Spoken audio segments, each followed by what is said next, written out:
আদম আলাইহিস সালাম যখন পৃথিবীতে আসলেন, বহু কান্নাকাটি করার পরে তিনি যখন মাপ পাইলেন, মাপের ঘোষণা আল্লাহর দরবার থেকে যখন আসলেন, ঘোষণা পাওয়া মাত্র আল্লাহর নবী আদম আলাইহিস সালাম শুকরিয়া স্বরূপ খুশি হয়ে 2 রাকাত নামাজ আদায় করলেন। সুবহানাল্লাহ।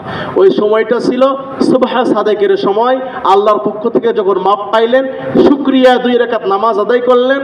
আমার আল্লাহ বলেন, হে মুহাম্মদ সাল্লাল্লাহু আলাইহি সাল্লাম, প্রথম নবী আদমের সুবহা সাদেকের যে 2 রাকাত নামাজ পড়েছিল, আমি সেই প্রেক্ষিতে 2 রাকাত ফজরের নামাজ ফরজ করে দিলাম। দ্বিতীয়ত, যখন হযরত ইব্রাহিম আলাইহিস সালাম তার পুত্র ইসমাইল আলাইহিস সালামকে যখন জবাই দেওয়ার জন্য নিয়ে গেলেন, আল্লাহর নির্দেশ পালন করার জন্য, কুরবানি করতে হবে, মিনা বাজারে উপস্থিত হয়ে গেলেন, কুরবানি করবেন। এমন সময় আল্লাহর জিবরাইল ফেরেশতা ইসমাইলকে সরাইয়ে জান্নাতি একটা দুম্বা দিলেন, জান্নাতি পশু কুরবানি হয়ে গেল।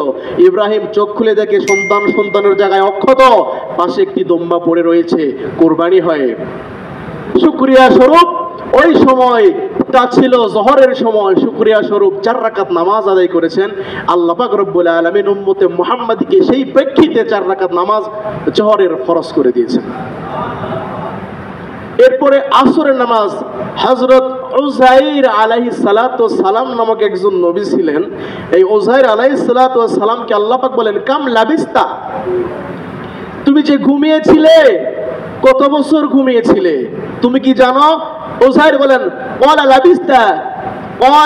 লাবিস্তা ইয়াওমান আও বা'দা ইয়াওম, হইতে পারে আমি একদিন অথবা একদিনের কিছু সময় ঘুমিয়েছিলাম।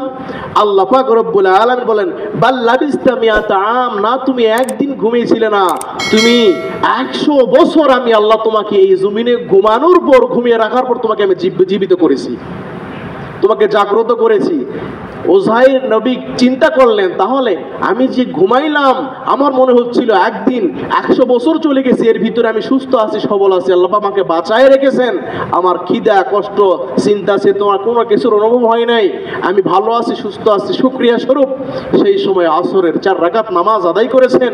আল্লাহর উপর খুশি হয়ে সেই প্রেক্ষিতে উম্মতে মুহাম্মাদীকে আল্লাহ পাক আসরের 4 রাকাত নামাজ ফরজ করে দিলেন। এরপরে মাগরিব, দাউদ আলাইহিস সালাম যখন মাফ পাইলেন, মাফ পাওয়ার পর আল্লাহ পাক রব্বুল আলামিনের কাছে তওবা করলেন।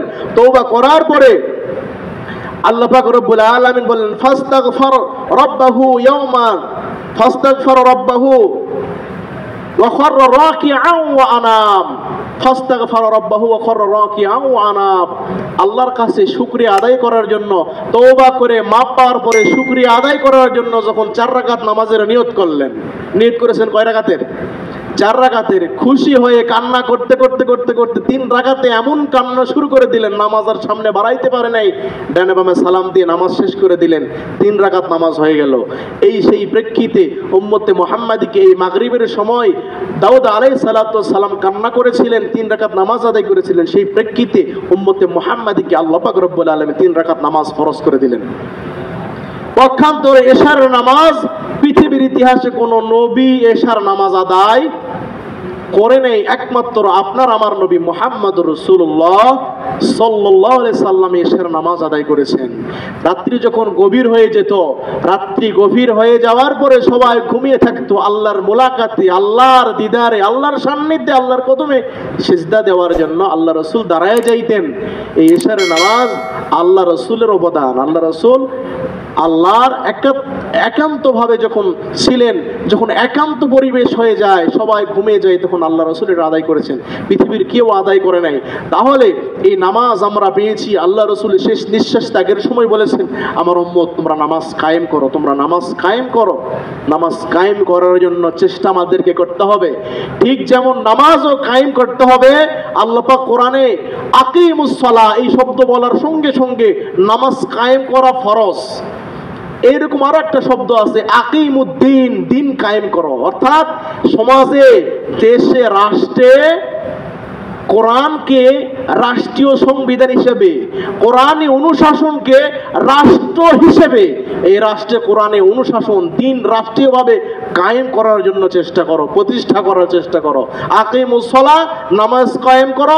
আকিমুদ্দিন, দিন কায়েম করো। যেমনভাবে আমরা 5 ওয়াক্ত নামাজ আমাদেরকে কায়েম করতে হবে, তেমনই ভাবে আমাদের কিন্তু এটা নিয়ত থাকতে হবে, চেষ্টা থাকতে হবে, তামান্না থাকতে হবে, তামাদ্দুম থাকতে হবে যে দিনকেও রাষ্ট্রীয়ভাবে কিভাবে কায়েম করা যায় এই চেষ্টা আমাদের